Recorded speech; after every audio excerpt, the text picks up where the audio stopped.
Tema kita hari ini judulnya mengalahkan kematian, ya, mengalahkan kematian dengan subtema rahasia menjadi anak sulung yang sejati. Ya, ini subtemanya. Jadi tentunya ada dua hal penting yang akan kita bahas pagi hari ini.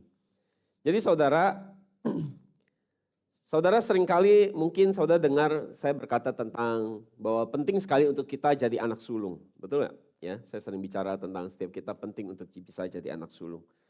Dan tentunya menjadi anak sulung secara rohania. Dan kenapa kita harus jadi anak sulung yang sejati? Karena hanya anak sulung yang sejati yang bisa ada di surga. Dan saudara, jaminan untuk menjadi anak sulung yang sejati ini adalah jaminan yang pasti, yang mereka akan masuk ke surga. Jadi saudara mau jadi anak sulung yang sejati? Amin. Dan saudara, hari ini kita akan membahas lebih detail bagaimana menjadi anak sulung yang sejati itu. Dan dikaitkan tentang bagaimana kita sebagai anak sulung yang sejati bisa mengalahkan yang namanya kematian. Itu tentunya ada sesuatu yang akan dihadapi setiap orang yang namanya umat manusia. Kita harus menghadapi namanya kematian. Tetapi bagaimana kita bisa mengalahkan kematian itu? Jadi saudara, sebelumnya kita baca referensi kita di Bilangan 3 ayat 12. Kita baca 23. Sesungguhnya aku mengambil orang Lewi dari antara orang Israel, ganti semua anak sulung mereka yang terdahulu lahir dari kandungan supaya orang Lewi menjadi kepunyaanku. Jadi saudara, di ayat ini sedang bicara mengenai suku Lewi. Dan dikatakan Tuhan akan mengambil semua suku Lewi menggantikan seluruh anak sulung Israel yang dilahirkan. Dan aturannya adalah bahwa semua anak sulung yang dilahirkan di Israel, bahkan termasuk hewan yang dilahirkan sulung, seharusnya itu menjadi miliknya Tuhan. Kenapa alasannya seperti itu? Karena kalau saya lihat jawabannya di ayat 13, kita baca. Sebab semua anak sulung adalah milikku. Pada waktu aku membinasakan semua anak sulung di negeri Mesir, aku menguduskan semua anak sulung di Israel bagi diriku sendiri. Baik anak sulung manusia maupun binatang. Mereka harus menjadi milikku, akulah Tuhan. Jadi saudara, apa jawabannya? Jawabannya adalah karena Tuhan telah menebus anak sulung Israel waktu mereka ada di Mesir, dengan memisahkan anak sulung Israel dari kematian. Jadi saudara, tentunya masih ingat bagaimana Tuhan membebaskan, ya, menyelamatkan anak sulungnya Israel dari kematian waktu mereka di Mesir. Gimana dengan cara apa? Tuhan membebaskan bangsa Israel. Saya masih ingat bagaimana Tuhan membebaskan bangsa Israel dari perbudakan di Mesir? Bagaimana caranya? Caranya dengan apa? Membunuh anak sulung Mesir. Sehingga mau gak mau mereka harus membebaskan, melepaskan Israel. Jadi waktu Tuhan membunuh semua anak sulung Mesir, baik itu manusia maupun binatang, baik itu orang kaya ataupun orang miskin, baik itu budak maupun orang yang sedang ada di tahanan sekalipun, ya, baik itu raja ataupun orang biasa, hari itu Tuhan bunuh semua. Sesuai dengan Keluaran 12 ayat 12 dan 29. Dan secara luar biasa, khusus bagi anak sulung Israel, Tuhan tidak bunuh, Tuhan selamatkan. Dengan cara apa? Tuhan minta mereka mengoleskan anak darah domba di tiang pintu rumah mereka dan di ambang pintu rumah mereka. Sesuai dengan Keluaran 12 ayat 7. Jadi pada dasarnya Tuhan mau katakan bahwa semua anak sulung Israel seharusnya di hari itu, di malam itu, harusnya semua orang itu, anak sulung itu harusnya mati bersama anak sulungnya Mesir. Betul? Tetapi Tuhan selamatkan mereka. Tuhan buat mereka bisa tetap hidup. Jadi saudara, dengan begitu Tuhan mau katakan bahwa sejak peristiwa itu, semua anak sulung Israel harusnya jadi milik aku. Jadi saudara, kalau sudah mati, artinya bukan milik kita lagi, betul gak? Artinya itu sudah bukan, kita gak bisa klaim itu jadi milik kita. Karena kita gak punya dasar untuk menuntut, karena itu sudah mati harusnya. Saya masih ingat tentang jemaat kita yang memberikan uang persembahan bagi pembangunan gedung gereja. Yang kemudian waktu dia mau kasih uang itu ternyata uang itu hampir dirampok yang buat pembangunan gereja.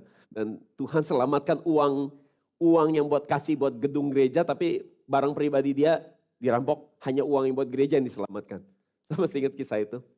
Dan kemudian karena bisnisnya ada masalah dan kemudian dia berharap supaya uang itu boleh dia pinjam dulu, ya, supaya bisa dipakai diputar bisnis, mungkin nanti baru dibalikin karena dia juga lagi butuh. Tapi waktu dia mau minjem sama Tuhan, mau pinjam pakai itu sama Tuhan, Tuhan tiba-tiba ngomong di hatinya bahwa itu harusnya udah gak ada. Betul? Itu harusnya udah kamu harus anggap itu gak ada. Itu udah punya Tuhan sebenarnya. Jadi akhirnya dia mengurungkan niatnya memakai uang itu. Kenapa? Karena harusnya sudah hilang. Tapi Tuhan selamatkan.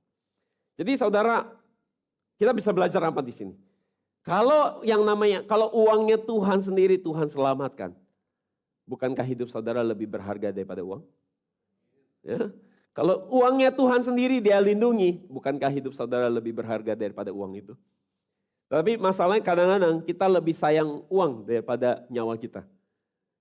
Ya, kita lebih mempertahankan uang daripada nyawa kita. Kita sama Tuhan yang jaga nyawa kita malah sayang-sayang atau kita hitung-hitungan waktu memberikan uang kita kepada Tuhan yang lagi jagain nyawa kita.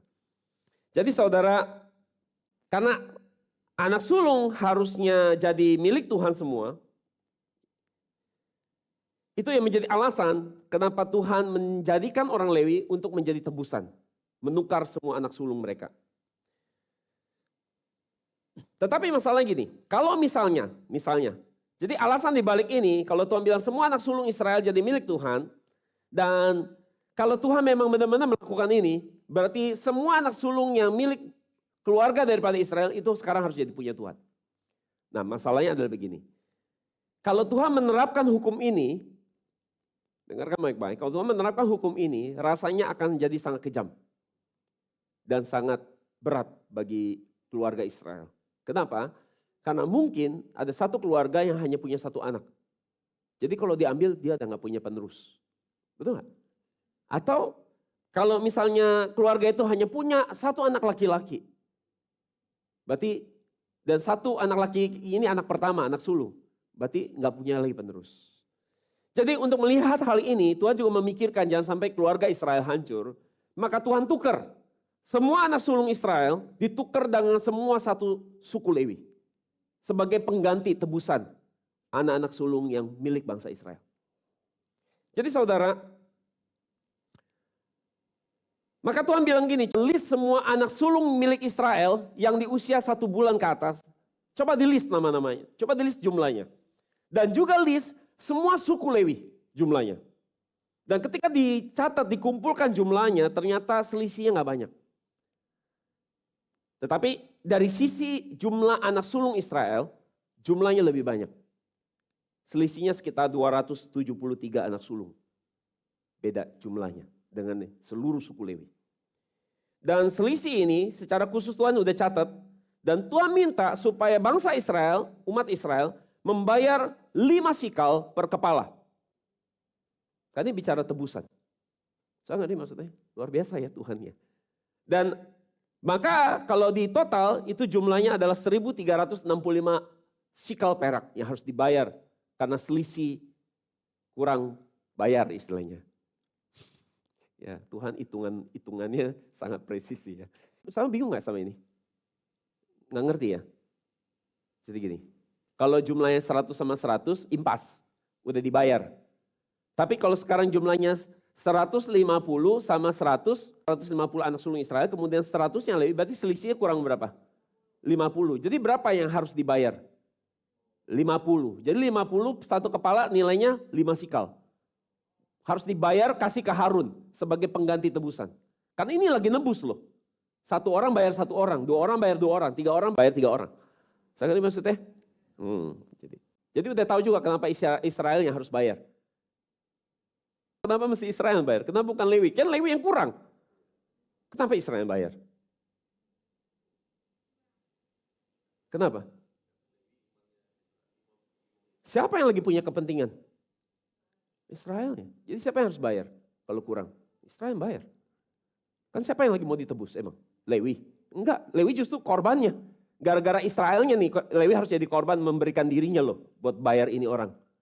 Masa dia lagi yang bayar karena dia kurang jumlahnya? Israel harus bayar. Jadi yang ngutang Israel, bukan Lewi. Lewi ini adalah korban buat nuker ini orang. Gitu loh. Jadi saudara, akhirnya Tuhan ambil semua suku Lewi daripada ngambil semua anak sulung Israel. Sehingga saudara, orang Lewi ini sekarang menjadi tebusan buat bayar suku Israel ini, bangsa Israel. Jadi mengapa Tuhan melakukan ini? Apa arti tindakan ini? Jadi buat apa kita perlu tahu hal seperti ini? Karena hari ini juga udah gak ada lagi hal-hal seperti itu. Tetapi Alkitab dicatat pasti ada maksud. Pasti ada hubungan sama hidup kita. Sampai Alkitab catat suruh kita belajar arti di balik proses penebusan ini. Jadi saudara, faktanya adalah dengan suku Lewi mengambil posisi umat Israel. Setuju ya? Ya, berarti posisi Lewi sekarang udah posisi ngambil posisi mereka ya sebagai tebusan. Maka ini memperlihatkan bahwa Lewi ini adalah gambaran, hati-hati perhatikan baik-baik. Lewi adalah gambaran dari sidang jemaat anak sulung yang tampil di akhir zaman.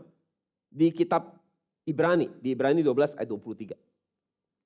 Suku Lewi, sekarang mereka hidupnya jadi milik siapa? Milik Allah, ya kan? Tadinya kan harusnya siapa? Anak sulung Israel kan? Tapi sekarang Lewi menggantikan posisi anak sulung Israel menjadi milik Tuhan, sehingga Lewi kerjaannya hidupnya hanya buat Tuhan. Diberi buat Tuhan, gak mikir yang lain lagi, hanya buat Tuhan. Dan bahkan mereka hidupnya hanya sepenuhnya membaktikan diri di rumah Tuhan. Itu pekerjaan Lewi. Karena mereka milik Tuhan. Jadi mereka memegang jabatan namanya imam. Oke? Dan hidup mereka diperuntukkan hanya melayani Tuhan, melayani di gereja, melakukan pekerjaan dan misi Tuhan saja, itu hidup mereka. Nggak ada yang lain. Tujuan mereka hidup hanya buat itu tujuan mereka diambil jadi milik Tuhan. Jadi mereka nggak bisa mikirin dirinya lagi, dia hanya mikirin Tuhan. Mikirin apa yang Tuhan mau lakukan, mereka lakukan. Mereka nggak punya lagi hak atas hidup mereka. Hidup mereka sudah sepenuhnya dimiliki oleh Tuhan. Nah, kualitas ini sebenarnya yang Tuhan tuntut kepada setiap saudara hari ini yang dengar firman ini. Bahwa saudara harus punya iman yang seperti Lewi ini. Kenapa? Kalau saudara lihat di Alkitab Perjanjian Baru, saudara dipanggilnya apa? Siapa sebutan saudara? Imamat, yang rajani, artinya saudara imam. Artinya saudara Lewi di Perjanjian Baru, saudara ini Lewi-Lewinya. Nah sekarang kita lihat, kalau kita lihat berarti rupa suku Lewi di Alkitab Perjanjian Baru, yang hidupnya sepenuhnya membaktikan dirinya bagi Tuhan, ini ternyata muncul lagi di Alkitab Perjanjian Baru saudara. Diwakilkan di rupa-rupa Lewi yang hidupnya hanya membaktikan diri kepada Tuhan ini, rupanya ada di mana? Itu adanya di yang namanya disebut sebagai sidang jemaat atau perkumpulan besar anak-anak sulung. Karena kualitas sidang jemaat anak-anak sulung ini, hidupnya sepenuhnya juga membaktikan diri kepada Tuhan. Jadi penyanyi lama namanya siapa? Lewi. Perjanjian baru namanya siapa?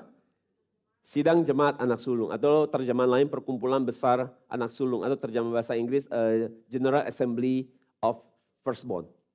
Itu sebutannya. Dua-duanya sama, modelingnya sama. Sama-sama dedikasi hidupnya hanya buat Tuhan. Jadi saudara, sidang jemaat anak sulung ini, ya mereka adalah orang-orang mendedikasikan hidup mereka hanya untuk melakukan tugas dan pekerjaan Allah. Dan mereka adalah rupa jemaat kudus yang sejati.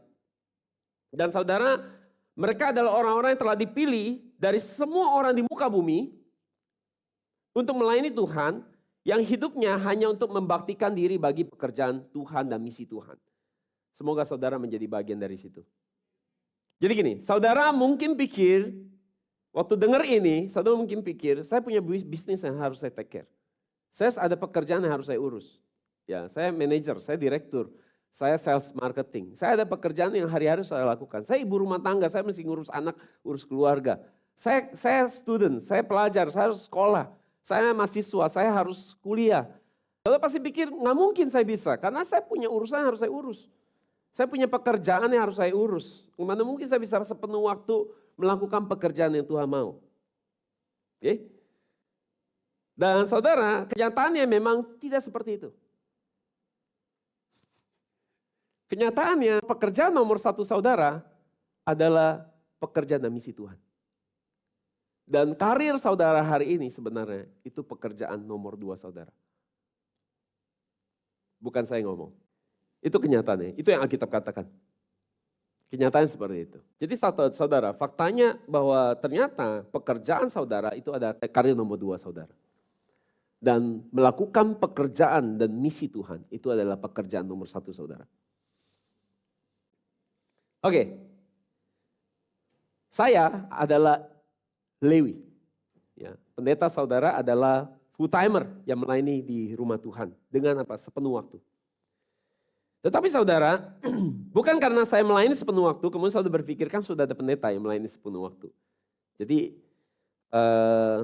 ya sudah, kita nggak harus seperti itu. Nah, kenyataannya saudara, Alkitab tidak berkata demikian. Bahwa ternyata pendeta ataupun lewi atau imam di gereja, mereka sedang memberikan contoh kepada saudara. Seperti ini loh orang yang hidupnya hanya buat Tuhan. Seperti ini loh orang yang hidupnya hanya mendedikasikan diri buat misi dan pekerjaan Tuhan. Jadi setiap kali saudara mungkin bingung arahan, saudara lihat pendeta. Oh kayak gitu, hidupnya kayak gitu. So kita semua harus kayak gitu. Jadi bagaimana kita bisa menjadikan pekerjaan Tuhan pekerjaan nomor satu kita, apa yang harus kita mulai lakukan hari ini? Pertama-tama tentunya saudara harus mulai membangun sebuah pemikiran ini. Bahwa ketika besok saudara kerja atau pergi ke sekolah, itu adalah pekerjaan nomor berapa saudara? Mulai dari situ dulu. Ini ada pekerjaan nomor 2 saya. Ini pekerjaan kalau nomor 2 berarti pekerjaan apa? Sampingan ya, bisnis sampingan. Tapi pekerjaan nomor 1 saudara apa? Melakukan pekerjaan Tuhan. Melakukan misi penyebaran firman Tuhan. Itu pekerjaan nomor 1 saudara. Apa pekerjaan nomor 1 saudara adalah menjadi imam dimanapun saudara berada. Seperti yang Alkitab katakan, saudara imamat rajani.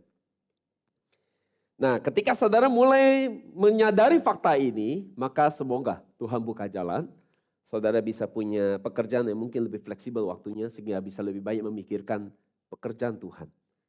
Jadi saudara, besok kalau saudara pergi ke sekolah, pergi ke kantor, urus toko, urus keluarga, saudara harus tahu bahwa ini bukan pekerjaan utama saya. Ini pekerjaan sampingan saya. Pekerjaan utama saya adalah menyebarkan firman, adalah menjadi imam. Dimanapun saya ditaruh oleh Tuhan, di situ saya harus jadi imam. Imamat yang rajani. Menjadi lewi, dimanapun saya berada. Jadi saudara, saudara kira yang bisa jadi imam, ya di bisnis, di sekolah, di pekerjaan saudara, di rumah tangga saudara, ya dimanapun saudara berada, kira saudara menyadari peran saudara hari ini, bahwa saudara adalah imam-imam, ya yang diutus oleh Tuhan untuk melakukan pekerjaan Tuhan. Amin. Jadi sekarang kita akan lihat poin yang pertama, seperti apa kualitas iman dari anak sulung yang sejati. Yang pertama kita lihat siapa anak sulung, siapa mereka. Secara lahiriah saudara, sulung adalah orang yang lahir pertama dari kandungan seorang ibu. Betul? Dan kalau ada kelahiran secara lahiriah, maka kita bisa tahu bahwa ini bukan kelahiran yang dimau adalah kelahiran secara lahiriah. Tapi sulung menjadi yang pertama adalah sulung dalam arti kelahiran secara rohania. Dulu Tuhan mau kasih imannya ke anak pertama secara lahiriah. Tapi ternyata waktu Tuhan lihat perjalanan waktu, kalau saya belajar, anak pertama ternyata banyak mengecewakan hati Tuhan. Ya. Akhirnya Tuhan mulai memilih mentransferkan iman, tadi tidak lagi secara sulung, secara kelahiran. Tapi Tuhan transfer iman adalah sulung secara rohani. Jadi sekarang kita belajar bahwa sulung bukan lagi bicara kelahiran, karena banyak anak-anak sulung tidak berperilaku selayaknya anak sulung. Tapi kiranya saudara yang penting, mau saudara sulung atau tidak sulung, ya, saudara kiranya punya iman yang sulung secara rohani. Jadi saudara, maka yang terpenting adalah bagaimana kita lahir ke dunia secara rohania yang kita sebut sebagai istilah lahir baru. Menjadi lahir baru. Jadi kita harus mengalami kelahiran secara rohania. Ya. Jadi saudara, menurut Alkitab, kelahiran rohania adalah sebuah proses kelahiran yang akan dialami anak sulung. Jadi hanya anak sulung yang mengalami kelahiran secara rohani atau lahir baru. Saudara pernah dengar istilah lahir baru? Istilah ini sering banget kita dengar. Ya, kita bayangin lahir baru seperti apa? Ada khotbah, ada pendeta Tarkol maju terima Yesus, undang Yesus masuk ke hati, taruh tangan di dada, terus yang merokok tidak merokok lagi. Betul?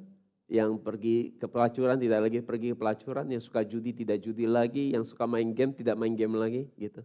Kita sebut itu lahir baru. Apa ya? Sampai di situ dong lahir baru? Ya kita lihat seperti apa lahir baru itu sebenarnya. Yakobus 1:18. Atas kehendaknya sendiri ia menjadikan kita dengan firman kebenaran supaya kita menjadi buah sulung dari semua ciptaannya. Jadi bagaimana anak-anak sulung mengalami proses dilahirkan secara rohania, mereka dilahirkan pakai apa? Firman kebenaran. Ya, betul nggak? Ya. Jadi saudara, artinya orang yang punya kualifikasi anak sulung yang sejati adalah orang yang bisa terima firman. Baru dia diperhitungkan telah lahir, baru atau dilahirkan oleh firman. Dia terlahir karena firman melahirkan dia. Baru itu namanya lahir baru. Jadi yang taruh tangan di dada, banyak saudara. Udah taruh tangan di dada, mungkin udah berhenti merokok, ya nggak lagi melakukan dosa yang lama. Tapi tetap ketika dengar firman, dia ketiduran di gereja.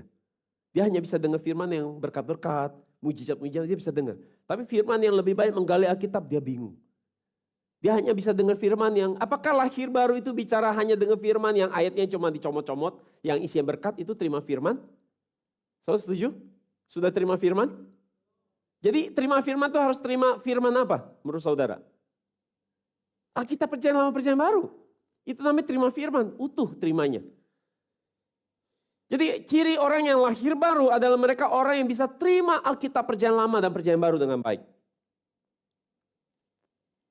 Jadi bukan hanya menjalani hidup yang bertobat shifting dari melakukan dosa A dan tidak melakukan lain, bukan hanya itu. Tapi selain itu dia harus punya hati yang bisa terima itu firman dengan baik di hatinya. Itu baru dia ngalamin dilahirkan oleh firman.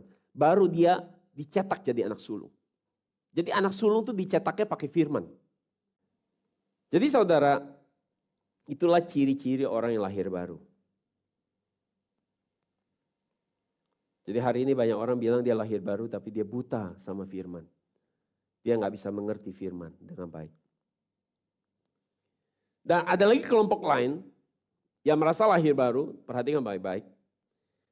Yang katanya sudah terima firman, terima Yesus dengan baik di hatinya, tetapi sudah banyak belajar penyingkapan, ya seperti gereja kita ini banyak sekali penyingkapan. Sudah belajar banyak firman penyingkapan, tetapi mereka adalah orang-orang yang terima namanya bukan firman, tapi terima namanya pengetahuan. Mereka menjalani hidup yang gak berubah. Tetap sama, tetap sombong, tetap merasa hebat. Artinya mereka baru terima yang namanya pengetahuan, belum terima firman. Karena kalau saudara benar-benar terima firman, saudara akan menjalani hidup yang rendah hati, dan saudara mulai ngacanya bukan sama manusia, tapi saudara mulai ngacanya sama Tuhan. Dan waktu saudara ngaca sama Tuhan, saudara menemukan ternyata diri saudara punya banyak sekali kelemahan yang saudara harus bertobat. Sehingga akhirnya saudara lebih banyak ngomong atau banyak diam? Banyak diam, karena aduh jeleknya banyak banget. Aduh jeleknya banyak amat, waktu ngaca sama Alkitab. Kenapa kita harus ngaca sama Alkitab? Sederhana, karena kita mau meritnya bukan sama manusia di akhir zaman. Kita mau meritnya sama Tuhan. Jadi saudara mau merit sama Tuhan, kelakuannya harus mirip Tuhan, jangan mirip sama yang kiri saudara atau kanan saudara gitu loh. Karena saudara nggak lagi rencana mau merit jangka panjang sama dia, ya, atau sama teman komsel saudara atau siapalah gitu ya, nggak ada urusan. Saudara sedang mempersiapkan diri, mendandani diri saudara secantik mungkin supaya si mempelai laki-laki itu mau lirik saudara. Saya ngerti maksudnya? Itu sebabnya kita nggak ada urusan iman kita sama orang-orang. Semoga semua yang dengan firman ini bisa sadar akan hal ini. Dan yang kedua kita lihat siapa saja yang disebut anak sulung. Yang pertama adalah Yesus. Jadi saudara kita lihat Roma 8:29. Sebab mereka yang telah dikenalnya sejak semula juga telah ditentukannya sejak semula untuk menjadi serupa dengan gambaran anaknya supaya ia menjadi yang sulung di antara banyak saudara. Jadi bagaimana menjadi serupa Yesus? Adalah dengan cara kita sebagai adiknya yang kecil, kita harus belajar dari kakak sulung kita, yaitu Yesus, yaitu kita harus belajar mengkopi sifat dia, kakak tertua kita ini. Jadi mengapa Yesus begitu penting untuk kita tiru? Karena Yesus adalah satu-satunya pribadi yang mengenakan dengan sempurna rupa dan gambar Allah. Setuju? Tapi saudara mungkin pikir, tapi kan ada satu pribadi yang lain selain Yesus yang mengenakan rupa dan gambar Allah. Siapa? Siapa? Adam. Adam juga mengenakan gambar dan rupa Allah loh. Ya, setuju? Ya kan? Tetapi masalahnya Adam telah gagal. Adam telah menghilangkan rupa dan gambar Allah yang Tuhan kasih sama dia. Maka sekarang tinggal Yesus satu-satunya pribadi yang mengenakan rupa dan gambar Allah dengan sempurna di dalam dirinya. Dan Yesus adalah gambaran kepenuhan yang sempurna akan Allah. Maka pantas kita ngakuin dia sebagai kakak sulung kita, kakak kita yang tertua. Dan Alkitab katakan, suatu saat kita semua akan seperti dia. Dan kiranya kita semua dengar firman ini boleh mengkopi kakak sulung kita. Sehingga kita bisa jadi sulung-sulung rohani secara rohani tentunya. Baik kita yang dengar firman hari ini maupun di YouTube, kita semua bisa jadi sulung yang sejati. Amin. Yang kedua, siapa lagi yang sulung di Alkitab itu adalah murid Yesus. Murid Yesus adalah anak sulung. Roma 8:23 kita baca, dan bukan hanya ini tetapi kita sendiri pun yang menerima buah sulung roh, perhatikan. Kita yang menerima, kita sendiri pun yang menerima buah sulung roh, juga mengerang di dalam diri kita sendiri sambil menantikan pengangkatan, dalam bahasa Inggris disebut adopsi. Ya, bahasa Inggris menggunakan kata adopsi sebagai anak, yaitu penebusan tubuh kita. Jadi melihat ayat ini katakan bahwa kita dikatakan bahwa murid-murid menerima buah sulung roh. Buah sulung roh. Kenapa mereka disebut menerima buah sulung roh? Karena murid-murid, ya, murid-murid Yesus, para rasul, mereka adalah orang yang pertama kali menerima Roh Kudus di hari Pentakosta. Yang pertama. Mereka yang pertama terima Roh Kudus di hari Pentakosta. Setuju? Maka ini tepat. Dikatakan bahwa mereka menerima buah sulung roh. Jadi pernyataan ini berarti ini adalah cocok dengan apa yang dikatakan. Bahkan murid-murid Yesus adalah sulung. Mereka adalah sulung yang pertama kali yang menerima kelahiran baru secara di dalam Roh Kudus. Dan murid-murid Yesus juga adalah orang-orang yang pertama kali menerima Yesus dengan baik di dalam hidup mereka. Waktu Yesus datang ke tanah Yudea kepada umatnya, umat Israel, Yesus ketika dia datang, umat Israel, bangsa kepunyaannya menolak dia. Dan siapa yang menerima Yesus dengan baik? Murid-muridnya. Murid-muridnya menerima dia dengan baik. Maka sikap hati mereka seperti ini, mereka pantas masuk ke dalam kriteria anak sulung. Karena anak sulung adalah orang yang bisa menerima Yesus dengan baik di dalam hatinya. Menerima firman Yesus dengan baik di hatinya. Maka yang ketiga kita lihat siapa contoh lagi anak sulung di Alkitab. Anak sulung di akhir yaitu adalah anak sulung di akhir zaman. Jadi waktu Yesus datang pertama kali, tadi saya katakan siapa yang menerima Yesus dengan baik di hatinya? Murid-murid Yesus. Maka pada saat Yesus kedatang kedua, hal yang sama akan terulang lagi. Pasti walaupun dunia ini gak ada yang mau menerima Yesus, pasti akan ada orang-orang yang mau menerima Yesus kedatangan kedua dengan baik di hatinya. Dan mereka ini adalah siapa? Anak sulung. Anak sulung lagi. Mengulang pola yang sama. Dan anak sulung ini adalah tadi disebut sebagai siapa? Sidang jemaat anak-anak sulung. Atau perkumpulan besar anak sulung atau General Assembly of the Firstborn. Jadi saudara, mereka adalah orang-orang yang menerima firman Yesus dengan baik di hati mereka. Itu Alkitab Perjanjian Lama, Perjanjian Baru.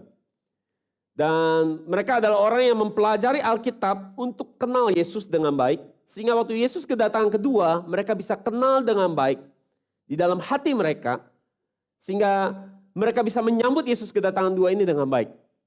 Dan mereka inilah yang punya kualifikasi disebut anak sulung. Oke. Saya masih ingat perumpamaan tentang 10 gadis yang menyambut mempelai laki-laki.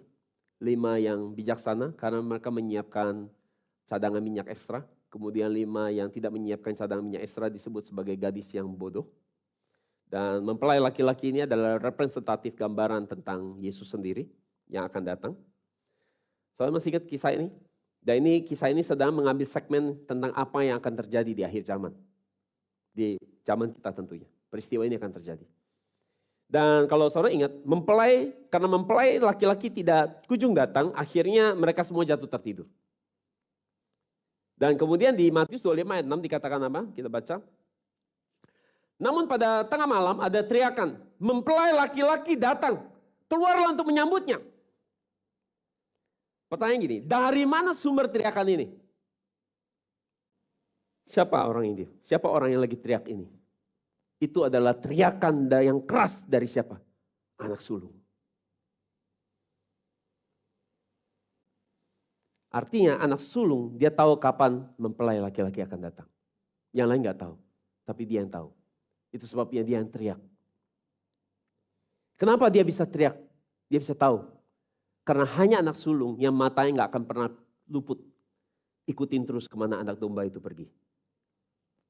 Sehingga waktu dia datang atau dia pergi, dia tahu kemanapun anak domba ini. Kemanapun dia pergi, dia akan tahu. Anak sulung adalah orang yang selalu memperhatikan anak domba. Kalau dia melakukan sesuatu, dia tidak melakukan untuk supaya si A senang atau si B senang. Atau waktu dia melakukan ini, dia khawatir nanti si C jadi nggak senang. Atau si D jadi marah. Dia nggak. Dia hanya melakukan apa yang disuruh anak domba. Dia tidak ada urusan sama yang di bawah. Nggak ada. Kalau si A jadi senang, itu bukan karena dia mau menyenangkan si A. Itu karena dia sedang melakukan apa yang disuruh oleh anak domba. Inilah anak sulung. Dia hanya ikut terus kemana mempelai laki-laki itu pergi. Sehingga ketika mempelai laki-laki itu datang, dia tahu itu sudah waktunya. Dia akan nemenin terus mempelai laki-laki kemanapun mempelai laki-laki itu pergi. Jadi saudara, anak sulung sejati, mereka adalah orang-orang yang bisa terima Yesus dengan baik di hati mereka. Mereka yang pertama, perhatikan baik-baik, mereka adalah yang pertama kali melihat Yesus. Mereka adalah orang yang sadar kapan timing dan waktunya mempelai laki-laki akan datang. Jadi saudara, Tuhan sudah kasih tahu kebenaran rahasia ini, tetapi selama ini tersembunyi buat kita. Kita udah sering baca ini ayat bolak-balik, tapi kita nggak menyadarinya. Betul? Dan sama seperti murid Yesus, mereka adalah yang pertama menerima Yesus dengan baik di hatinya. Maka orang-orang yang berteriak ini adalah orang-orang yang pertama menerima kedatangan Yesus yang kedua. Maka harusnya akan tampil anak sulung di akhir zaman, yaitu orang-orang yang akan kasih tahu kita kapan kedatangan Yesus yang kedua. 1 Tesalonika 4, 16, 17 kita baca, terjemah AYT. Tuhan sendiri akan turun dari surga dengan seruan, suara dari penghulu malaikat, dan dengan suara trompet Allah, dan orang-orang yang mati dalam Kristus akan bangkit lebih dahulu. Kemudian kita yang masih hidup, yang masih tinggal akan diangkat bersama-sama dalam awan-awan dengan mereka untuk bertemu dengan Tuhan di udara. Dan demikianlah kita akan selalu bersama Tuhan. Jadi ayat ini sedang bicara tentang kedatangan Yesus yang kedua. Dan kata bertemu di ayat 17 ini dalam bahasa Yunani adalah apentesis. Yang artinya untuk bertemu atau pertemuan. Nah kata ini saudara, perhatikan baik-baik. Kata ini biasa dipakai merujuk kepada seorang raja yang akan datang ke kota. Jadi apa yang dilakukan ketika raja mau datang ke kota? Raja akan memberitahukan kepada orang kota bahwa dia akan datang kira-kira tanggal bulan hari. Dan ketika hari yang sudah ditentukan tiba, maka orang-orang di dalam kota itu akan mengutus perwakilan untuk menyambut raja. Jadi mereka akan keluar dari kota, ketemu raja di tengah jalan. Jadi berarti posisi orang-orang ini ada di depan raja. Raja masih di belakang, belum tiba. Nah orang-orang ini mereka berdiri di tengah jalan menantikan raja, dan tugas mereka ketika bertemu raja adalah menyambut raja dengan baik dan kemudian mengantarkan raja masuk ke dalam kota. Saya bisa mengerti maksudnya? Ini pekerjaan anak sulung dengan Yesus. Jadi saudara, apa artinya? Waktu Yesus datang kedua kali, maka akan ada orang-orang yang pertama menyambut dia lebih dahulu. Jadi sekaligus juga mereka akan mengantar dia masuk ke dunia. Jadi anak sulung akan menyambut raja, kemudian mengantar raja ini yaitu Yesus untuk masuk ke dunia. Dan setibanya raja datang ke dunia, apa yang dia lakukan? Dia akan membawa penghakiman dan peperangan terhadap orang-orang yang menolak dia. Itu yang akan dilakukan raja ketika kedatangan kedua. Kedatangan Yesus yang kedua. Makanya pendeta yang suka khotbah Yesus kedatangan pertama, Yesus kasih-kasih. Nggak mengkhotbahkan Yesus kedatangan kedua, bahwa Yesus kedatangan kedua tidak lagi bawa kasih, tapi membawa penghakiman. Itu kurang lengkap pesan firman. Jadi saudara, tugas pekerjaan anak sulung adalah menyambut Yesus lebih dahulu sebelum Yesus datang ke dunia ini. Jadi saudara anak sulung, mereka selalu menjadi orang-orang yang pertama di dalam semua hal-hal yang baik, hal-hal rohani. Mereka yang lebih dahulu melihat Yesus. Mereka yang lebih dahulu melihat dunia rohania. Mereka yang pertama kali bisa melihat firman. Mereka yang pertama kali bayar harga buat merintis sebuah pelayanan. Mereka juga yang pertama bisa melihat Yesus kedatangan kedua. Dan pertama juga menyambut Yesus kedatangan kedua. Inilah mereka. Jadi setelah mendengar penjelasan ini, saudara mau jadi anak sulung rohani? Kalau begitu iman seperti apa supaya bisa jadi sulung yang rohani, sulung yang sejati? Poin yang ketiga, iman seperti apakah yang harus kita miliki untuk jadi anak sulung? Yaitu iman yang mengalahkan kematian. Sesuai tema kita hari ini. Betul? Judul tema kita judul hari ini, ya, mengalahkan kematian. Jadi kita lihat, sebelum saya jelaskan, kita lihat dulu latar belakangnya. Di Ibrani 12 ayat 22 sampai 24 kita baca. Namun, kamu telah datang ke Gunung Sion dan ke kota Allah yang hidup, Yerusalem surgawi, dan kepada malaikat yang tidak terhitung jumlahnya. Kamu telah datang kepada perkumpulan besar jemaat yang terdiri dari anak sulung Allah yang telah terdaftar di surga. Lihat, namanya terdaftar di surga. Ini yang tadi saya sebut-sebut ya. Ya, sidang jemaat anak sulung. Ya. Di sini disebutnya sebagai perkumpulan besar jemaat anak-anak sulung. Kepada Allah, hakim atas semua orang, dan kepada roh orang-orang benar yang sudah disempurnakan. Ayat 24, kamu telah datang kepada Yesus. Perhatikan, betul? Mereka yang datang kepada Yesus. Kamu telah datang kepada Yesus, perantara perjanjian yang baru. Dan kepada darah yang dipercikan yang berbicara lebih baik daripada darah Habel. Oke? Jadi di bagian ini sedang membicarakan mengenai perkumpulan sidang besar jemaat anak sulung. Jadi ini bukan sedang bicara kepada 1-2 orang. Tapi kumpulan besar jumlah orang. Saking besarnya bisa membentuk sebuah sidang jemaat atau perkumpulan besar. Dan perhatikan baik-baik di ayat 22 dikatakan apa? Di mana orang-orang ini berdiri? Mereka sedang berdiri di mana? Di Gunung Sion atau terjemahan lain di Bukit Sion. Dan kalau begitu kitab Ibrani ini, saudara tahu kitab Ibrani ditulis untuk ditujukan kepada siapa? Kitab Ibrani ditulis, ini bukan kitab sebenarnya, ini surat. Ya, surat yang ditulis yang ditujukan kepada siapa? Itu ditujukan kepada orang Kristen yang sedang mengalami diaspora. Apa itu diaspora? Itu adalah orang-orang Kristen di abad yang pertama yang tercerai-berai ke seluruh dunia. Karena di zaman itu penguasa dan penjajah adalah Roma. Jadi orang-orang Kristen yang tinggal di Yerusalem, mereka mengalami aniaya dan siksaan hebat. Sehingga mereka harus melarikan diri ke seluruh penjuru dunia. Ya, mereka mulai lari ke Eropa, lari ke Asia, dan beberapa di Timur Tengah. Mereka menjauhkan diri dari Yerusalem yang sedang mengalami penindasan dari Roma. Dan surat Ibrani ditulis buat orang-orang ini. Orang-orang yang sedang jauh dari Yerusalem. Jadi sekarang penulis Ibrani bilang, kamu telah datang ke Gunung Sion. Pertanyaannya adalah Gunung Sion ini ada di Yerusalem. Sedang orang-orang yang sedang ditulis ini sedang ada jauh di mana-mana. Jadi pertanyaan saya adalah, menurut saudara apakah penulis Ibrani sedang berkata tentang Yerusalem yang lahiriah? Jadi artinya apa? Kalau mereka tersebar jauh, artinya mereka nggak punya akses yang cepat loh bisa datang. Berarti ini artinya, ini bukan Gunung Sion yang lahiriah, tapi ini sedang bicara Gunung Sion yang rohania. Berarti artinya ini sedang bicara tentang sebuah tempat yang rohania. Jadi di mana tempat ini? Tempat seperti apa yang sedang dibicarakan? Dia lagi ngomongin tempat apa ini? Perhatikan, dikatakan Gunung Sion ini adalah dikatakan kota Allah yang hidup, ciri-cirinya. Kemudian ciri yang kedua dikatakan ini Yerusalem sorgawi. Udah pasti, bukan Yerusalem yang kita kemarin mungkin kalau saudara Holy Land bukan ke situ. Bukan itu yang dimaksud. Karena disebut Yerusalem sorgawi. Dan ciri yang lain dikatakan ada banyak malaikat di sana. Dan ciri yang lain dikatakan bahwa Habel juga ada di sana. Ya, dia menyebut nama Habel, artinya ada Habel juga di situ. Ada darah Habel di situ. Jadi ada Habel di situ. Jadi menurut saudara, ciri-ciri tempat ini sedang mirip dengan tempat di mana? Surga. Ada di surga. Ada di surga. Karena tempat ini terdengar seperti di surga. Jadi penulis kitab Ibrani sedang menulis suratnya kepada jemaat Yahudi Kristen pertama yang Kristen di abad yang pertama yang sedang mengalami diaspora di mana-mana, yang tercerai-berai di mana-mana, dan sekalian mau katakan bahwa kamu sekarang telah datang ke Gunung Sion, telah datang ke surga. Jadi dia sedang bicara mengenai tempat rohania. Tempat di mana mereka sekarang berdiri bersama-sama dengan siapa? Dikatakan roh orang-orang benar yang sekarang ada di surga. Jadi siapa orang-orang benar yang imannya sudah siapa orang-orang ini? Ini adalah orang-orang benar yang imannya sudah sempurna.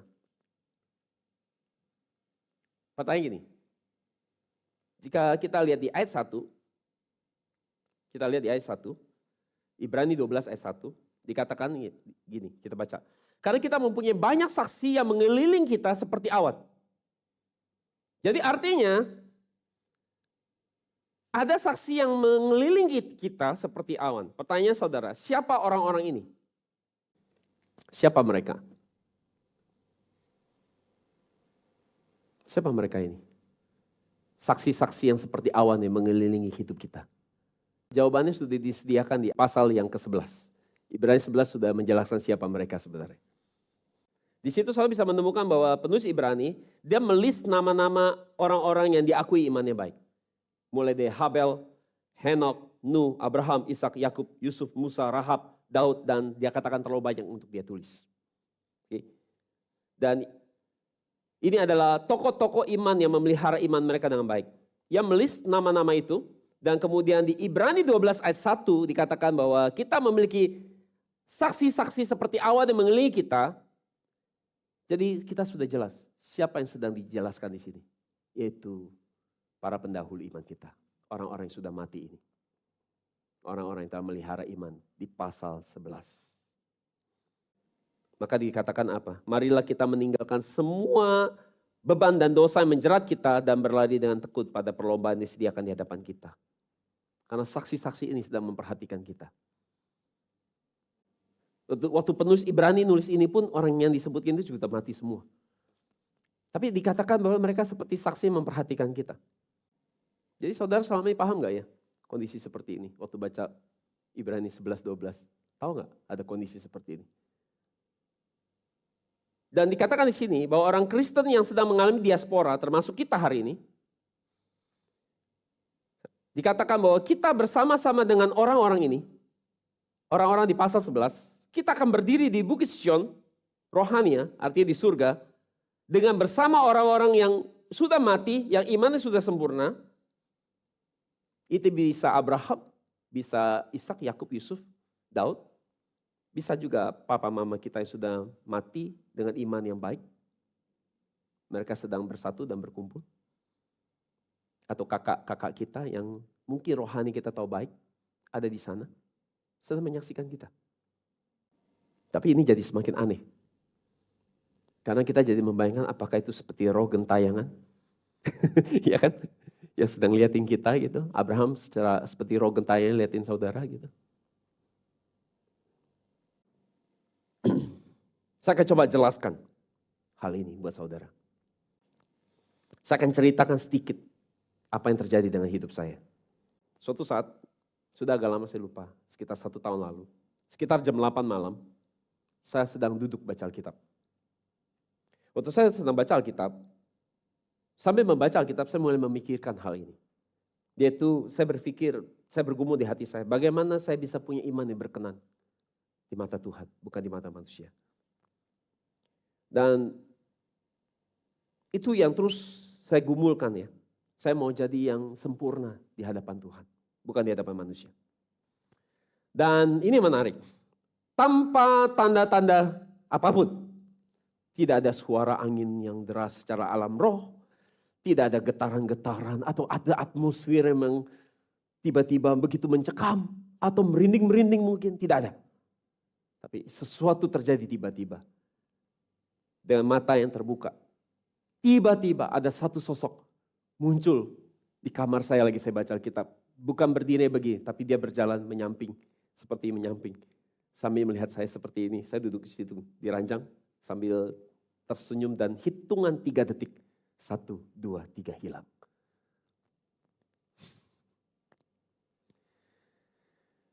Dan saudara, di alam roh, di dunia rohani seperti itu, saudara, meskipun itu 3 detik, tapi saya tahu orang itu adalah, siapa bro saudara? Abraham. Abraham.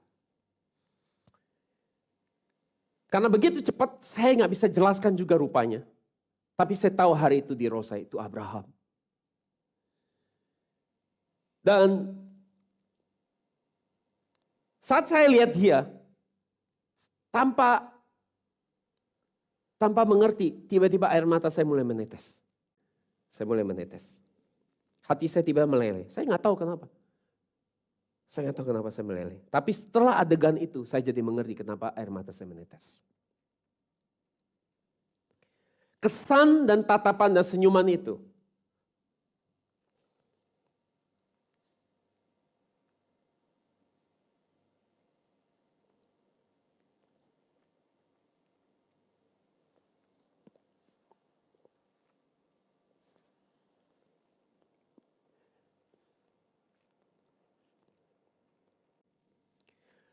Abraham seakan mau mengatakan bahwa ya aku tahu susah ya. Perjalanan ini susah. Tugas yang Tuhan kasih buat kamu susah. Aku tahu. Perjalanan iman ini susah. Aku tahu. Tapi kamu bisa lewati. Lihat aku. Aku sudah selesai. Kamu pun pasti bisa menyelesaikan. Jadi saudara, di hari itu saya seperti menemukan sebuah rumus tentang iman. Metode bagaimana bisa seperti Abraham. Di hari itu saya seperti menerima 10-20% impartasi iman dari Abraham. Saya seperti seorang anak yang melihat sebuah figur yang ideal yang harus saya ikuti, saya tiru. Tiba-tiba saya seperti ada keyakinan kalau papa saya bisa, saya pun harusnya bisa. Jadi ini mungkin maksud awan yang mengelilingi kita. Ada saksi-saksi yang terus memperhatikan kehidupan iman kita. Sekali lagi saya harus tahu, saya bukan orang yang suka mencari hal-hal yang supranatural yang aneh-aneh. Tapi ini muncul begitu saja, tiba-tiba. Bahkan tanpa saya sedang berdoa secara kusuk. Atau sedang melakukan sesuatu untuk mancing-mancing supaya terjadi sesuatu. Enggak. Diberikan begitu saja pengalaman itu. Ketika saya sedang memikirkan iman saya. Jadi saya tidak melakukan sebuah upaya-upaya untuk membuat dimensi ini jadi ada. Jadi ini bukan roh yang gentayangan dari Abraham. Tapi apa yang sedang terjadi? Waktu saya mengalami itu saya coba mendefinisikan apa ini. Jadi saudara, ini yang sedang terjadi menurut saya. Ini adalah dunia rohani yang terbuka dalam hitungan detik. Oke? Surga dan bumi tiba-tiba terkoneksi. Hari itu. Dalam hitungan 3 detik. Jadi bukan roh Abraham yang turun ke bumi sebenarnya. Tapi saya masuk ke dunia lain. 3 detik. Saya tahu bahwa di dunia kekekalan, saya sering bilang bahwa ruang dan waktu, time and space, itu tidak masalah.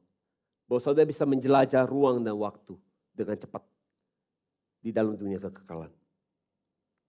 Jadi roh saya kemungkinan hari itu pindah 3 detik ke Bukit Sion, ke surga. Selama 3 detik. Jadi saudara, dunia kekekalan itu tidak seperti dunia kita hari ini. Kalau kita mau ke Amerika, berarti kita perlu naik pesawat 20 jam. Tapi dunia kekal tidak butuh seperti itu. Hanya butuh kedipan mata, sudah pindah. Itu yang sedang dijelaskan penulis Ibrani. Kepada semua orang Kristen yang sedang diaspora. Bahwa sekalipun kamu sedang tercerai-berai, kamu bisa ada di surga dalam kedipan mata. Bersama orang-orang kudus yang imannya sempurna.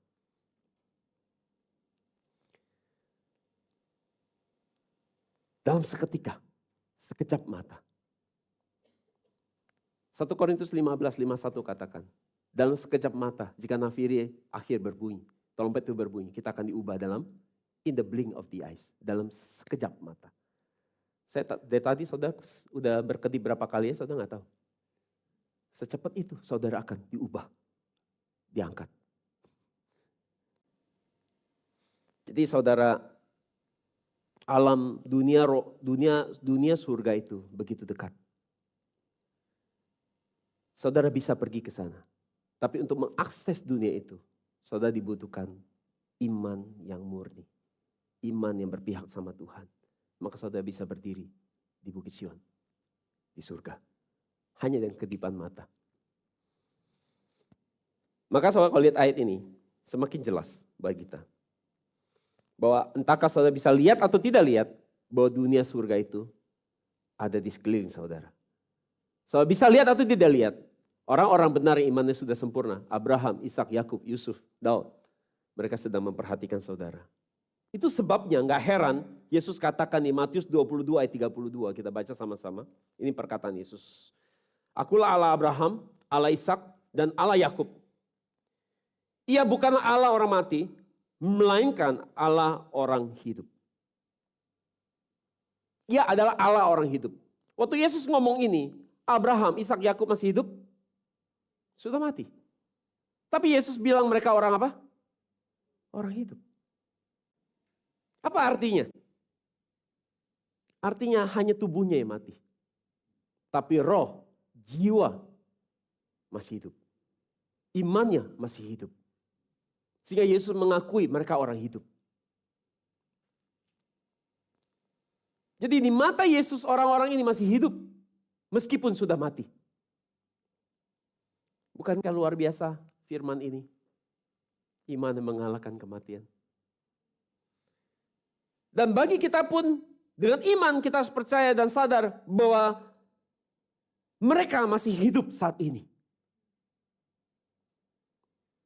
Dan mereka bersama-sama dengan kita memperhatikan iman kita, menyemangati kita. Untuk kita boleh terus bertahan dengan iman yang teguh. Mereka ini di sekeliling kita, sidang jemaat anak sulung ini. Mereka sedang menyemangati kita supaya kita bertahan terus sampai akhir. Maka dengan kata lain, iman anak sulung adalah iman yang percaya bahwa tidak ada yang namanya kematian bagi orang percaya. Jadi bagaimana kita bisa mengalahkan kematian? Apa jawabannya?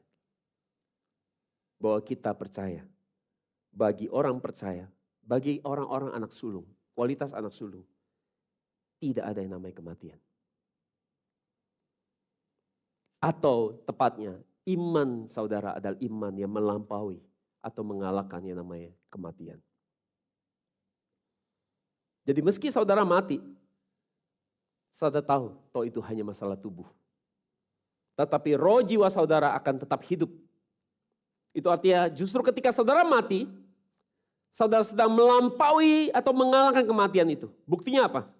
Toh ternyata saudara menemukan setelah mati saudara tetap hidup. Bahkan sangat benar-benar hidup. Bahkan belum pernah sehidup ini di dalam hidup saudara.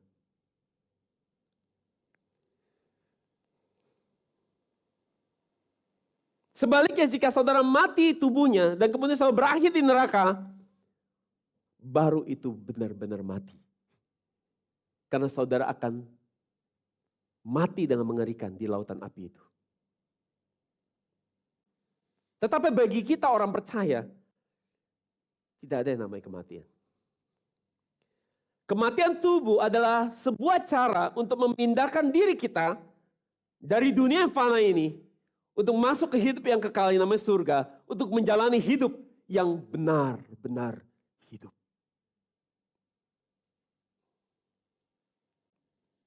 Cara bagi kita untuk pindah ke dunia yang lebih baik. Dunia yang lebih sempurna. Jika saudara pindah dari dunia yang fana dan kemudian harus pindah ke dunia yang lebih baik, lebih indah, lebih sempurna dari semua yang ada di dunia ini. Apakah saudara mau namakan dunia itu sebagai sebuah dunia kematian? Atau itu justru dunia kehidupan? Apakah saudara akan melihat itu secara sedih atau senang? Jadi saudara, sesusah apapun hidup ini, jangan berkata mau mati. Karena saudara bukan orang mati. Kata Yesus, saudara orang hidup. Meski mati, akan tetap hidup. Mati tidak akan membuat saudara terbelenggu untuk tetap hidup. Jadi sesusah apapun hidup ini, bilang, saya mau hidup.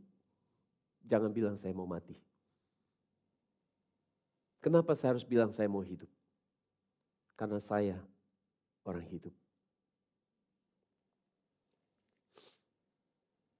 Jadi saudara harus melihat bahwa kematian ada sebuah pintu untuk memulai perjalanan yang baru ke dunia yang lebih hidup. Bahkan lebih hidup dari yang sekarang. Saudara akan masuk ke dunia yang jauh lebih baik. Jutaan kali lipat lebih baik daripada dunia yang saudara hidupi hari ini. Dunia yang lebih sempurna. Saudara akan menikmati panca indera yang lebih sempurna. Saudara tahu itu? Saudara pernah ceritakan? Bahwa kalau kita hidup di dunia, mata kita hanya bisa menangkap gak banyak warna. Tapi ketika kita mati, mata kita akan dikembalikan dalam posisi yang sempurna. Bahkan bisa menangkap ribuan atau jutaan warna. Saudara bisa bayangkan? Itu baru mata, panca indera mata, belum pendengaran. Jadi kalau saudara punya panca indera yang terbaik, menikmati kesempurnaan yang begitu jutaan kali lebih baik. Panca indera yang jutaan lebih baik dari yang sekarang hari ini. Ya, kalau saudara tua aja panca indera saudara mulai turun tuh. Berarti saudara gak bisa menikmati suara dengan baik, warna pemandangan dengan baik. Jadi saudara bisa bayangkan kalau saudara pindah ke dunia yang saudara punya panca indera yang lebih baik, dengan keindahan yang jutaan kali lipat lebih baik, bukankah saudara akan sangat menikmati yang namanya surga? Bukankah itu hidup? Jadi ketika saudara ada di surga, maka saudara akan menikmati jutaan kali lipat dengan panca indera yang baik. Tapi kalau saudara masuk ke neraka, selamat menikmati neraka dengan panca indera yang lebih baik juga. Jadi saudara dalam hidup ini, saudara hanya boleh mati satu kali. Yaitu mati tubuh. Jangan mati dua kali. Yaitu di neraka. Baru itu benar-benar mati. Saudara hanya boleh mati satu kali dan hidup selamanya. Itu namanya orang hidup, kata Yesus. Jadi orang memiliki iman yang mengalahkan kematian. Siapa contohnya? Itu ada Yusuf. Sebelum matinya Yusuf berpesan di Kejadian 54:26. Dia katakan, kemudian Yusuf berkata kepada saudara-saudaranya, hari kematianku hampir tiba. Akan tetapi Allah pasti akan memperhatikanmu dan membawamu keluar dari negeri ini ke tanah yang dijanjikannya dalam sumpah kepada Abraham, Ishak dan Yakub. Yusuf meminta anak-anak Israel bersumpah kepadanya, katanya, Allah pasti akan memperhatikan kamu. Karena itu nanti bawalah tulang-tulangku keluar dari sini. Jadi Yusuf mati di Mesir ketika berumur 110 tahun dan setelah mereka membalsam mayatnya, mereka meletakkannya pada sebuah peti mati di Mesir. Sekarang perhatikan baik-baik. Jadi Tuhan sudah berpesan sama Abraham bahwa nanti keturunan keempat akan pulang ke Kanaan. Dan kita yang sudah banyak belajar Alkitab, kita tahu siapa keturunan keempat yang dimaksud waktu Tuhan bikin janji sama Abraham itu adalah Yusuf. Tapi masalahnya Yusufnya sudah mati. Dan mati di Mesir lagi, bukan di Kanaan. Jadi gimana ini? Jadi ketika Yusuf sedang menjelang matinya, di ajalnya, di atas ranjangnya, ia berkata bahwa apa? Perkataan dia ini adalah, dia mau berkata bahwa seakan-akan dia mau berkata bahwa gini. Dia akan bilang gini, bahwa kematian sedang menanti saya di depan. Tetapi kematian bukan halangan untuk saya pulang sama kalian. Saya akan tetap hidup. I be with you. Itu yang sedang dia mau sampaikan. Apa buktinya? Bawa tulang-tulang saya. Jangan ditinggalkan di Mesir. Jadi dia mau katakan, apakah saya pulang ke Kanaan, mau dalam kondisi saya sedang dalam hidup, atau saya mati, itu tidak penting. Karena saya toh akan tetap pulang ke Kanaan. Karena saya orang hidup, bukan orang mati. Jadi dari pernyataan di sini, dia mau katakan bahwa saya tidak benar-benar mati. Saya tidak benar-benar mati. Saya akan selalu bersama kalian. Saya akan menemani kalian dalam perjalanan Eksodus ini. Bukankah ini seperti kitab Ibrani tulis? Bahwa Yusuf seperti awan yang mengelilingi umat Israel. Itu sebabnya dia perintahkan untuk bawa tulang-tulangnya bersama mereka. Jadi kematian Yusuf tidak bisa menghalangi dia untuk pulang ke Kanaan. Iman Yusuf telah mengalahkan maut. Ia telah melampaui kematian. Ia telah melihat dengan mata imannya bahwa ia telah melampaui kematiannya. Dan ia tetap hidup dan bisa menyertai bangsa Israel pulang ke Kanaan. Dan dia berpesan bahwa Tuhan sendiri akan mendatangi kalian. Ia sendiri yang telah memegang janjinya dengan Abraham. Dan bukan itu saja. Aku akan bersama kalian. Jadi kehadiran Yusuf dengan tulang-tulang yang dibawa bersama mereka. Itu adalah sebagai tanda atau pengingat bagi mereka. Bahwa Yusuf ada terus bersama mereka. Itu bukan buat Yusuf. Buat mereka. Supaya mereka ingat, Yusuf ini seperti awan yang mengelilingi mereka. Menemani mereka pulang. Jadilah seperti orang-orang ini. Yang mesti mati akan tetap hidup. Jadilah awan-awan yang terus ada hadir. Buat generasi demi generasi, anak cucu kita. Jadi soal melalui tulang-tulang Yusuf ini, memperlihatkan bahwa Tuhan telah menggenapi dan memenuhi janjinya yang buat dengan Abraham. Bahwa keturunan keempat pasti pulang ke Kanaan. Jadi sesulit apapun kehidupan padang gurun di dunia ini saudara. Saudara pasti pulang ke Kanaan.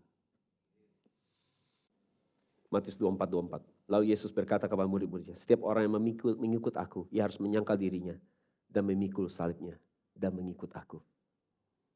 Pikul salib atau pikul firman. Sebelum pikul salib, sangkal diri. Orang gak bisa pikul salib kalau belum sangkal diri. Apa sangkal diri? Buang diri. Jadi iman Yusuf telah melampaui kematian. Sehingga dengan iman dia pula membuat umat Israel bisa punya keyakinan setiap kali lihat tulang Yusuf. Mereka punya keyakinan, kita pasti pulang. Kita pasti pulang. Jadi selama tulangnya ada sama kita, kita pasti masuk. Selama saudara pikul firman, saudara pasti masuk surga. Kita semua akan pulang. Amin. Jadi di dalam pikiran Yusuf tidak ada yang namanya kematian. Apa itu kematian kata Yusuf? Ya gitu. Apa sih? Nggak ada kamus kematian dalam hidup saya. Sehingga dia bisa seperti dikatakan di 1 Korintus 15:55. Hai maut, di manakah kemenanganmu? Hai maut, di manakah sengatmu? Tidak ada yang namanya kematian di dalam hidupku. Meski aku mati sekarang, aku akan tetap hidup. Itu yang aku tahu. Aku Yusuf akan selalu bersama kalian. Dan aku akan selalu berjalan bersama kalian sampai tiba di Kanaan. Kematianku tidak akan menghalangi kalian, aku untuk menemani kalian. Menggenapi apa yang Tuhan sudah janjikan sama nenek moyang kita Abraham. Seperti ini iman yang sejati. Iman anak sulung yang sejati ini seperti ini. Iman yang bisa mengalahkan kematian. Dan kumpulan besar anak sulung yang berdiri di Bukit Sion. 144 kumpulan besar jemaat anak sulung yang ada di Ibrani 12:22-24 ini. Dengan Wahyu 14 ayat 1. Ini adalah sosok yang sama. Bahwa 144.000 adalah sama dengan perkumpulan besar jemaat anak-anak sulung. Jadi Abraham anak sulung enggak? Ishak, Yakub. Dan mereka memang kalau kita lihat penerusan iman, itu diserahkan kepada anak-anak sulung secara rohani. Ada Yakub, ada Esau. Tapi sulung di mata Tuhan, Yakub. Lihat, dari perjanjian lama Tuhan udah banyak gosipin anak sulung. Ngomongin itu anak sulung. sampai tutup kitab Wahyu, Tuhan masih ngomong tentang anak sulung. Tuhan mau anak sulung yang kualitasnya sulung secara rohani. Dan kita tahu bahwa 144.000 adalah orang yang telah mengalahkan kesengsaraan besar yang akan terjadi di bumi. Alkitab Wahyu katakan bahwa belum pernah ada kesengsaraan sehebat ini di akhir zaman. Di akhir zaman akan ada kesengsaraan seperti ini. Yang lebih besar yang belum pernah ada. Dan 144.000 adalah orang yang menang. Melampaui kesengsaraan besar itu. Dan kita sedang menuju ke zaman kesengsaraan besar itu. Dengan Rusia memancing perang Ukraina. Kita tahu itu. Bahwa kita sedang siap-siap menghadapi perang dunia ketiga dan perang Harmagedon. Dan kalau kita lihat di Wahyu, nama Rusia itu ada di kitab Wahyu. Artinya ini semakin dekat. Kesengsaraan yang belum pernah terjadi. Tetapi 144.000 mereka akan keluar dari kesengsaraan itu dengan iman yang utuh tanpa murtad. Apa yang bikin 144.000 ini bisa punya iman yang utuh, bisa keluar dalam kesengsaraan besar? Jawabannya di Wahyu 12 ayat 11 kita baca. Dan mereka mengalahkan dia oleh darah anak domba dan oleh perkataan kesaksian mereka. Karena mereka apa? Tidak mengasihi nyawa mereka sampai ke dalam maut. Dan kalau kita lihat perkataan Yesus di Matius 24.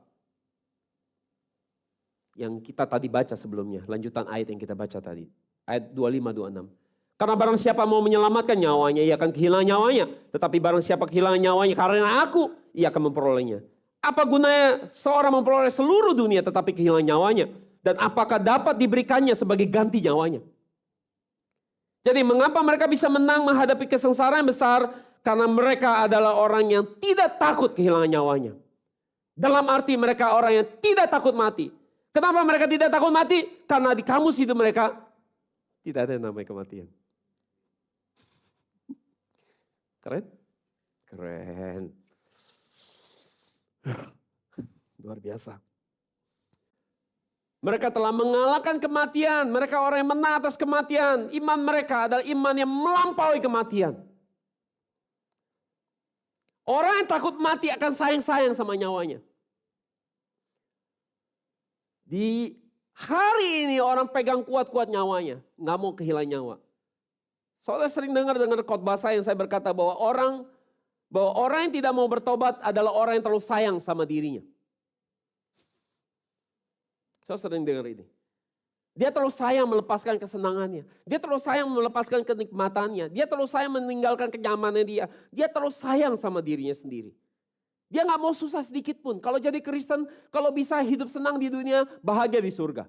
Masalahnya gak ada yang kayak gitu. Itu pendeta sesat ngomong kayak gitu. Gak ada yang seperti itu. Ikut Tuhan tuh sengsara. Menjalani kehidupan iman tuh menderita. Maka gereja kita kurang rame ya. Karena tidak menjanjikan kesenangan. Khotbahnya penderitaan. Tapi ini yang benar. Memang yang benar gak banyak.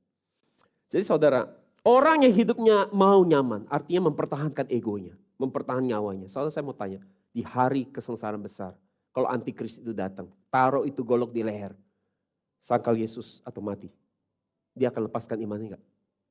Kalau sekarang aja gak tahan. Kalau sekarang ia terlalu sayang sama ego, sayang sama dirinya, apa bisa tahan?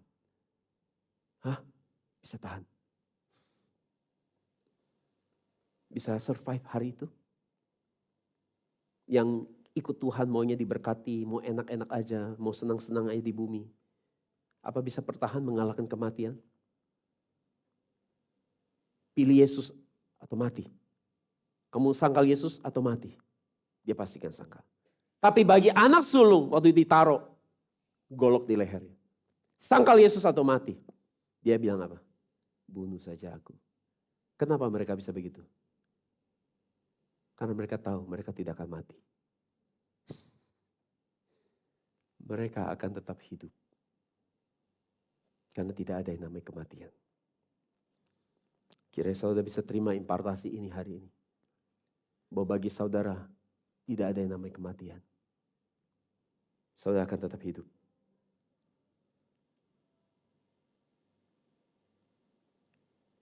Saudara tak tahu apa yang paling mengerikan di dunia ini? adalah orang-orang yang tidak takut mati. Pasukan yang bisa menang dalam perang adalah pasukan yang tidak takut mati. Saudara mau ancam pakai apa? Hah? Mau potong tangannya? Mau potong kakinya? Nyawanya aja dia nggak takut hilang? Itu pasukan paling mengerikan. Kiranya saudara punya jiwa patriotisme sama Tuhan sampai kepada tidak menyayangkan nyawa saudara sendiri. Supaya saudara bisa memperolehnya di surga. Jangan sayang-sayang sama diri sendiri. Belajar dari sekarang, lepasin ego. Keluar dari comfort zone. Mulai melakukan pekerjaan buat Tuhan. Kesimpulan. Apa tugas anak sulung? Dari awal saya katakan, itu menebus umat Israel. Jadi tugas anak sulung adalah apa? Mengajarkan firman Tuhan kepada orang banyak. Untuk bawa orang meninggalkan dosa mereka dan kejahatan mereka. Supaya bisa menyelamatkan banyak orang berdosa dari kematian. Jadi umat Israel di sini bukan hanya orang Yahudi. Tapi umat pilihan Tuhan. Adalah mereka yang terima firman Yesus dengan baik di hati mereka. Mereka bisa percaya dengan baik kepada firman Yesus. Itulah Israel rohani. Maka tugas kita sebagai imam-imam yang rajani, tugas kita adalah pergi ke dunia, memberitakan Injil, dan membawa orang-orang yang Tuhan sudah pilih untuk mendatang, untuk menerima firman, sehingga mereka bisa datang kepada Tuhan nanti di surga. Karena masalahnya kadang kita nggak tahu siapa yang dipilih, siapa nggak dipilih. Maka tugas saudara hanya menabur. Karena saudara nggak tahu siapa yang akan berespon, siapa akan terima firman. Tugas saudara hanya nabur. Dan nanti Tuhan yang akan filter siapa yang masuk ke gereja, siapa yang keluar dari gereja. Tuhan yang akan filter. Tugas saudara cuma jala aja, nangkepin aja. Nanti Tuhan seleksi. Nah, hari Rabu kemarin saya bawa mobil saya ke bengkel. 2 bengkel berbeda dengan 2 urusan berbeda.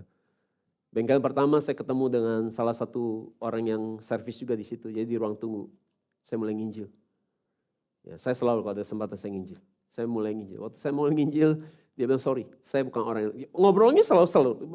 Memulai penginjilan, ngobrol selalu asik di awal. Ya maksudnya ngobrol yang lain-lain lah ya. Terus mau masuk ke penginjilan, mau masuk ngomong firman. Terus dia bilang sorry, saya bukan orang yang religius. Bahkan gak pernah kepikiran religius. Dan usut punya usut, anaknya sekolah di Seci. Saya bilang budaya. Iya saya orang Buddha. Tapi saya pun gak pernah serius dengan agama saya. Sudah akhirnya gak bisa nginjil kan.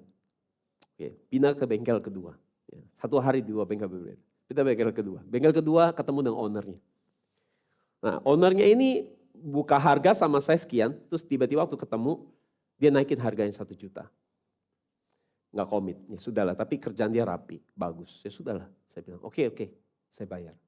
Bayangan saya, kan saya udah bagus ya. Saya udah ngalah sama dia. Ini dia udah jualan tuh saya ngalah, terus dia nggak komit, saya mau ngalah, oke lah. Giliran saya dong jualan produk saya, produk surga. Harapan saya denger dong, ya enggak? Iya dong, dengerin lah produk surga saya gitu loh. Ini nggak usah bayar loh, you cukup denger. Jadi saya mulai cerita dong. Ya, saya pendeta, saya ada pelayanan gini. Saya dulu bisnis, tapi sekarang saya penuh hidup saya buat melayani Tuhan. Dia benar-benar nggak tertarik dan fokus bahas mobil saya. Jadi intinya dia menolak. Jadi saudara, ini akan sama menguatkan saudara. Bahwa kisah yang selalu harus happy ending. Bahwa pendeta saudara juga sering ditolak. Jadi saudara kalau ditolak gak apa-apa. Ya, pendeta saudara juga sering ditolak. Jadi, tapi yang saya sadari, saya mungkin udah dapat clue dari saya tentang bagaimana kiamat itu akan tiba. Kapan waktunya. Tapi mereka ini gak sadar loh. Ngeri loh mereka ini. Mereka benar-benar gak nyiapin diri buat akhir zaman, kiamat. Dan yang mereka pikirin cuma duit loh. Jadi itu bencana itu akan datang dengan hebat seperti tsunami atau seperti COVID kemarin. Mereka benar-benar gak siap loh. Waktu lihat mereka sih kita ngeri. Jadi dan mereka nolak firman Tuhan ini. Ya mereka nolak Yesus lah. Bukan saudara yang ditolak, Yesus yang ditolak. Dan kita lanjutkan apa kata Yesus di ayat 31. Dan ia akan mengutus malaikat-malaikatnya dengan suara trompet yang keras. Ya, Matius 24:31. Dan mereka akan mengumpulkan umat pilihannya dari keempat penjuru bumi dan dari ujung langit yang satu ke ujung langit yang lain. Ayat ini bicara tentang Yesus kedatangan kedua. Jadi ia akan kirim malaikatnya untuk mengumpulin siapa? Umat pilihan. Pertanyaannya waktu saya bilang malaikat akan diutus ngirimin umat pilihan. Bayang saudara waktu bicara malaikat, saudara bayangin orang yang ada itunya terus ada sayapnya. Begitu? Hah? Itu maksudnya? Dalam bahasa aslinya kata malaikat di sini adalah angelos. Artinya adalah God messengers.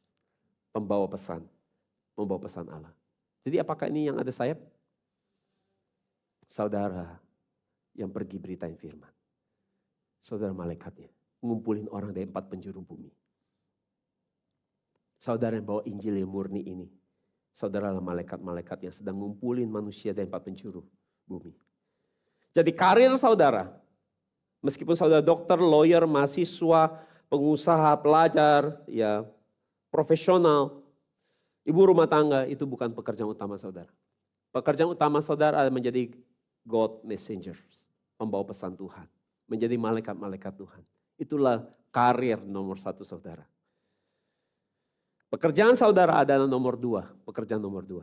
Itu hanya sebuah jembatan untuk saudara melakukan pekerjaan utama saudara, yaitu untuk memberitakan firman yang murni. Jadi karakter seperti apa yang dimiliki anak sulung sejati? Mereka adalah orang yang selalu menempatkan Tuhan menjadi yang utama di hidup mereka.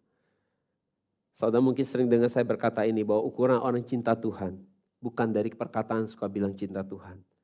Tapi orang yang cinta Tuhan adalah orang yang selalu hidupnya berpihak kepada Tuhan. Orang yang hidupnya selalu keputusannya berangkat dari hatinya Tuhan. Mereka meskipun harus rugi, kehilangan banyak hal, kehilangan hal yang berharga dalam hidup mereka. Karena mereka berpihak sama Tuhan. Meskipun harus kehilangan semua itu, mereka mau memberikannya dengan rela. Asal Tuhan senang, saya pun ikut senang. Bahkan mungkin harus kehilangan nyawa sekalipun, saya siap. Jika saudara mau menjadikan Allah yang utama di hati saudara, maka Allah akan menaruh saudara jadi utama di hatinya. Tapi dan tidak heran saudara menerima banyak pembelaan dan perlindungan dari Tuhan. Berkat dari kepada Tuhan. Tapi kalau saudara taruh Tuhan Allah di urutan yang ke-10, ke-11, dia pun akan memperlakukan saudara menjadi tidak sepenting itu. Amin. Mari kita berdoa. Tuhan, buat kami menjadikan Kau segala-galanya yang utama. Tolong kami untuk menjadikan karir kami sebagai yang kedua, pekerjaan kedua. Tetapi yang terutama kiranya kami boleh menjadi orang yang melakukan pekerjaan utama itu memberitakan firman-Mu yang murni. Tolong kami untuk merubah seluruh agenda hidup kami menjadi agenda Tuhan. Melebihi agenda pribadi kami. Tanggal-tanggal agenda hidup kami kiranya hanya diisi dengan agenda dan rencana Tuhan. Tolong kami bisa punya iman yang seperti Yusuf yang bisa mengalahkan kematian. Bahkan melampaui kematian sehingga kami boleh menjadi orang-orang hidup. Apakah kami mau mengalami kematian atau maut, itu tidak akan bisa menahan kami untuk kami boleh tetap hidup. Karena iman kami, roh kami akan tetap hidup. Dan jika hari ini kami mau melakukan perjamuan kudus, kiranya Yesus juga yang menjadi teladan sebagai tokoh yang telah mengalahkan maut. Bahwa maut tidak bisa menahan dia dan dia tetap menang atas maut. Itu memperlihatkan kepada kami bahwa ada sebuah jaminan bahwa bagi kami anak-anak sulung, maut, kematian tidak akan bisa menahan kami. Kami akan tetap menang dan kami akan tetap hidup. Kami mengucap syukur Bapa di dalam nama Yesus. Amin.